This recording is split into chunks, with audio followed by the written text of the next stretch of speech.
melawan pasukan musyrikin. Pasukan musyrikin itu datangnya dari sebelah sana. Mereka datang masuk kemari, ini Jabal Rumat. Jabal Rumat ini gunung kecil, bukit di sebelah sana. Nanti kita lihat tempat orang banyak yang naik ke atasnya.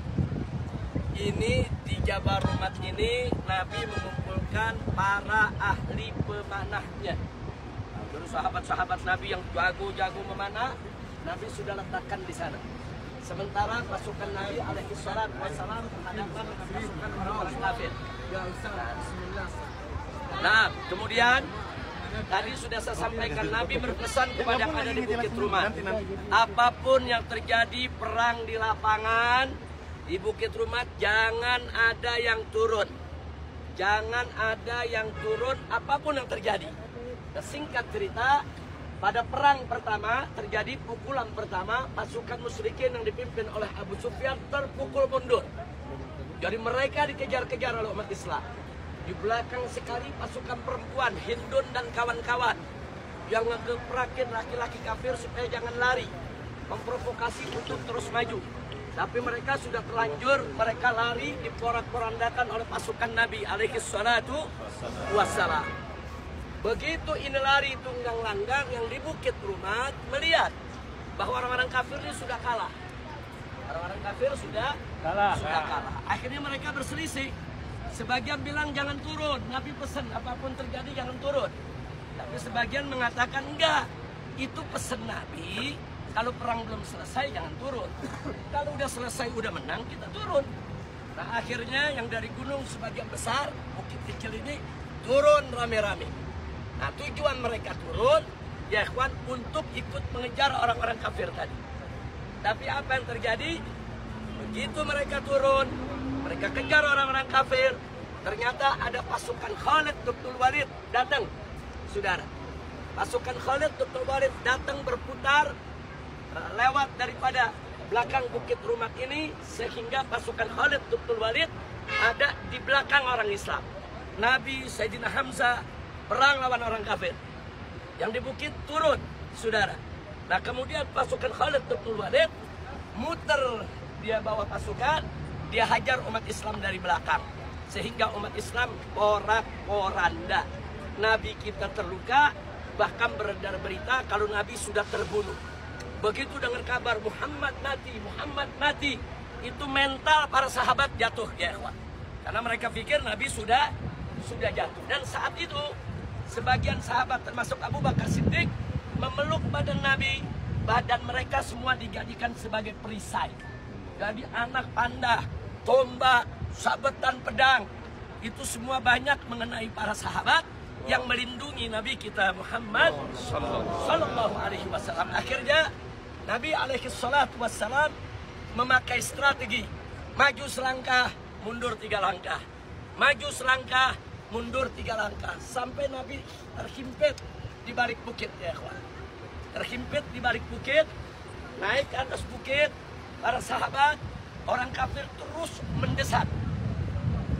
mendesak untuk menghabisi Nabi kita Muhammad sallallahu alaihi wasallam. Nah di sini Sayyidina Ali dan sahabat berbaris menjaga pintu tersebut, jangan sampai orang kafir masuk ke dalam selah bukit. Ada selah bukit di belakang kita. Ada. Singkat cerita,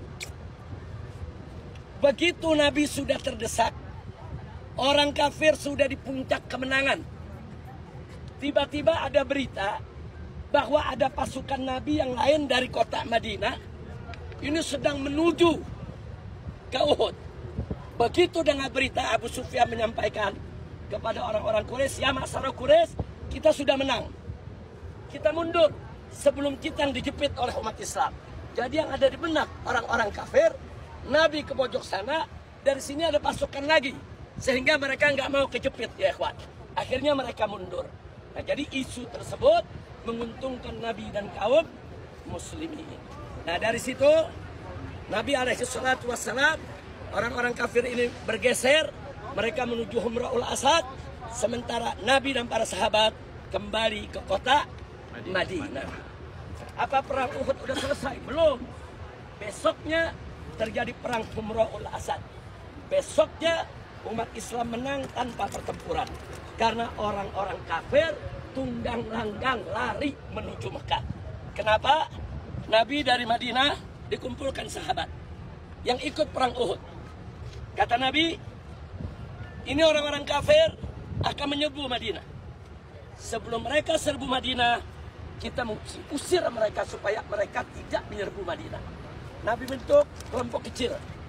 Satu kelompok 5 orang, 6 orang. Setiap regu harus mengumpulkan kayu bakar sebanyak-banyaknya. Kemudian malamnya Nabi berangkat ke Humra'ul Asad.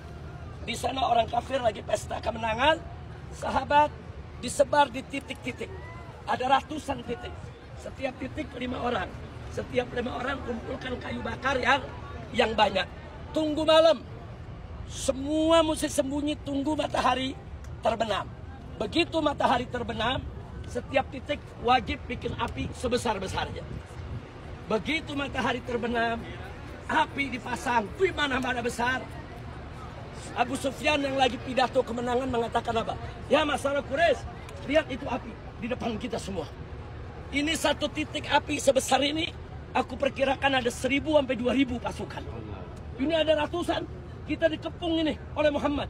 Sebelum kemenangan kita diambil oleh Muhammad, segera kita tinggalkan tempat ini menuju Mekah. Lari tunggang langgang semua ditinggal ya ikhwan. Nah akhirnya Nabi memetik kemenangan. Jadi kalau ditanya perang Uhud Nabi kalah atau menang? Saudara, belum kalah. Karena perangnya belum rapi. Uhud itu baru episode pertama. Episode kedua dia Humra'ul Asad. Saya mau tanya semua. Kalau perang terus ada orang lari, yang lari menang atau kalah? Kalah. Yang lari siapa? Kafir. Jadi perang Uhud dan perang Humra'ul Asad, Nabi diberikan kemenangan. Alhamdulillah. Tapi memang dari segi korban, umat Islam banyak korban. 70 sahabat Nabi wafat. Di antaranya Sayyidina Hamzah, Mus'ab bin